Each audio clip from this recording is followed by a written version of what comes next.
Uvozu putničkih automobila u Bosnu i Hercegovinu sa Euro 3 motorima došao je kraj. Ekološke Euro 4 norme još od 2006. godine postale su obaveza za sve proizvođače koji svoja vozila prodaju na tlu Evrope. Ovaj standard u Bosni i Hercegovini primjenjuje se tek od 1. aprila ove godine i to samo za putnička vozila. Dozvoljena emisija azotoksida i ugljovodonika u odnosu na Euro 3 norme kod svih motora je prepolovljena. Kod benzinskih motora to je slučaj i kod oslobađanja ugljen monoksida, dok se kod dizel motora isto dešava kod oslobađanja čestica čađi. Euro 4 su motori koji imaju i elektronske ventile na izduvnim gasovima koji vraćaju izduvne gasove na ponovno sagorijevanje, takozvani EGR ventili, imaju FAP filtere novije generacije koji samim sadržajem unutar koji smanjuju emisiju štetnih gasova i unutar vrši spaljivanje i izbacivanje toga svega napolje. I gledajući na to, Euro 4 kao Euro 4 motor su norme koje se postavljaju od proizvođača vozila. Imate sad Euro 5 i Euro 6.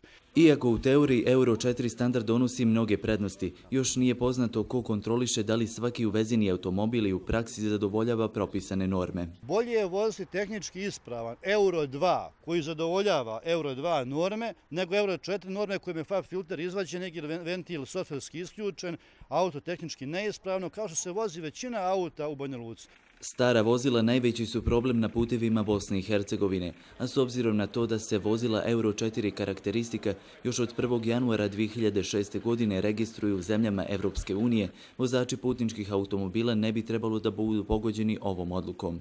Iako svjesni slabe kupovne moći građana, oni koji uvoze polovne automobile podržavaju ovu odluku. Mislim da je to veoma dobra uredba donijeta od strane nadležnih organa Bosne i Hercegovine, prvenstveno iz razloga ekologije, a sa druge strane počelo se brinuti o sigurnosti građana jer u svakom slučaju novija vozila doprinose boljoj bezbjednosti svih putnika u Bosni i Hercegovini.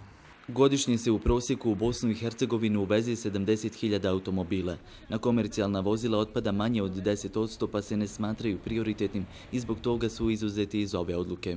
Vodili smo računa o vozilima koja se koriste za privredne aktivnosti, tako da je još uvijek na snazi standard koji i danas važi, odnosno on neće biti mijenjan u narednom periodu dok se nadležni organi oko tog dijela ne dogovore. Takva jedna zabrana u principu njima dosta napravila problema prilikom nabavke novih vozila, naročito to u putničkom saobraćaju vrlo izraženo, znači novih autobusa.